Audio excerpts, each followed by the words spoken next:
আমার ছাত্রের মুখ চেপে ধরার সাহস কে দিয়েছে আপনাদের? আমার ছাত্রের কলার ধরার সাহস কে দেয় আপনাদের? কয়জনের জবান বন্ধ করবেন আপনারা? একজনে করবেন, 10 জন দাঁড়াবো। 10 জনকে বন্ধ করলে 1000 মানুষ দাঁড়াবে, 18 কোটি বাঙালি নামবে। এই ছেলেটার কোমরে দড়ি বাঁধা, কত বছর বয়স ওর? 16। কোমরে দড়ি বাঁধলেন কেন? এত বড় অপমান। 16, 17 যে বয়সকে সারা বিশ্ব সম্মান দিয়ে সম্মান করা শেখায়, তার কোমরে দড়ি বাঁধলেন। আর কোমরে কে দড়ি বাঁধায় সময় আপনাদেরকে বলে দিবে। মুগ্ধের মা অন্য যতগুলো শিশু থেকে শুরু করে, শিক্ষার্থী থেকে শুরু করে, বুলেট আপনি দেখেছেন বাবা মায় লাগতো না? অভিশাপ আসমান কাঁপে, আপনাদের কাঁপে না? তার কাঁপে না? অভিশাপের ভয় হয় না? বুকগুলা যাত্রা হয়ে গেছে আমার সন্তানদের। রাবার বুলেট বলবেন, কি বলবেন? এগুলো অস্ত্রের মুখে দাঁড়িয়ে আছে। আমাদের পয়সায় কেনা বুলেটে আমাদের সন্তানদের আপনারা বুলেট ছুটছেন। আর কত, আর কত? পুলিশ ভাইদেরকে বলি, ভেতরে তো আপনিও মানুষ, পুলিশ ভাই বলি না, ক্ষমা করবেন, মুখ থেকে বার হয়ে গেছে। তাদের ঘরেও সন্তান আছে, তাদের খোলসের ভিতরেও মানুষ। যারা এখনো ঘরে আছেন তারাও জানেন আর কতদিন ভয় পাবেন। ভয়েই থাকেন। একটা মারবেন 10টা আসবো, 10টা মারবেন লক্ষ আসবো। সারা দেশের মানুষ, মা বাপ সব একসাথে দাঁড়াবো। কাছে তো হাত জোর করে ক্ষমা চাই।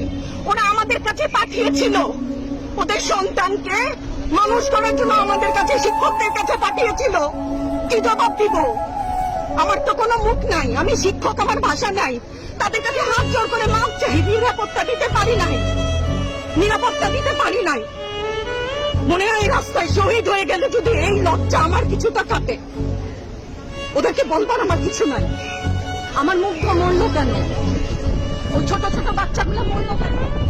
আমার ছাত্রের কলার চেপে করলেন কেন আপনারা? আমার ছাত্রের কলার অনেক মূল্যবান। যেখানে দাঁড়িয়ে আছি, ভাষা, সেই জায়গায় দাঁড়িয়ে বলি, আমার ছাত্রের কলার, আমার ছাত্রের মুখে হাত দিলেন কেন? বাংলাদেশের মুখে চাপ ধরে আছেন। এই সমস্ত ভয় আর দেখিয়েন না। অনেক হয়েছে, আর না, আর না। আমার ছাত্রদেরকে টেনে টেনে ধরে নিয়ে যাচ্ছে। কি হিসাবে? কোন বিচারে? আমার বাচ্চাগুলো না খেয়ে আছে। আমার বাচ্চা, আমাদের বাচ্চা না খেয়ে আছে। আপনাদের ঘরে নাই? এই পুলিশ ভাইদেরকে বলি, এদের বাপ মা নাই, এদের আত্মীয় স্বজন নাই? এদেরকে কেউ বলে না যে তোমরা কি করছো? এদের সন্তানরা পেছনে নাই? এদের সন্তানদেরকে, এদেরকেও তো আমরা বড় করেছি, এদেরকেও তো আমরা শিক্ষা দিয়েছি। চালানগুলি আমাদের উপরে। আমার শিক্ষকের গায়ে হাত, কত বড় অধ্যত্বপূর্ণ আচরণ। আর হবে না তো।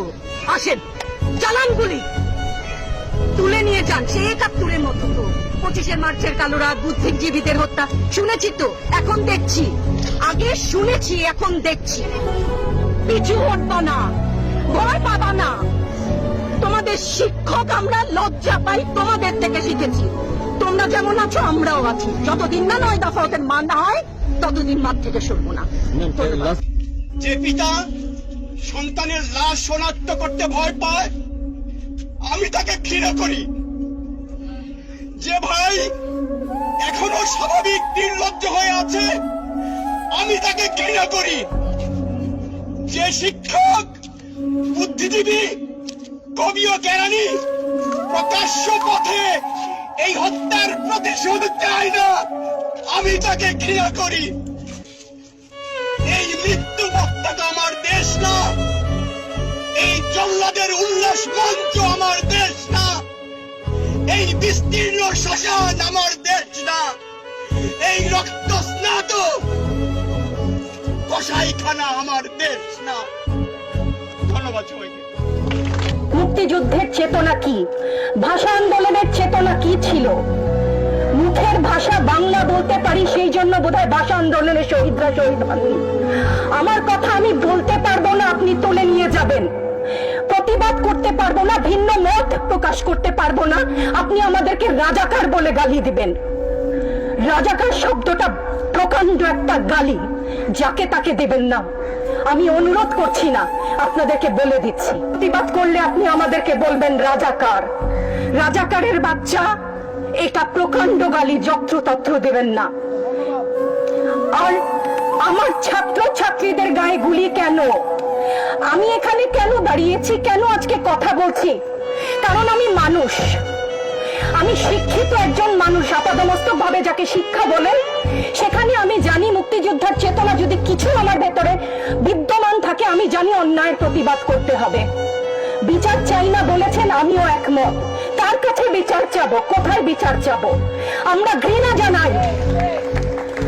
আমার ছাত্রদের গায়ে আমি সারা রাত ঘুমাতে পারি না, তাই এসছি যে আজকে যদি কিছু বলে যাই এক পলক ঘুমাতে পারি। যেই বাবা মার বুকটা খালি হয়ে গেছে, তাদের ঘরে কি চলে, কোথায় আছে তারা, কিভাবে আছে?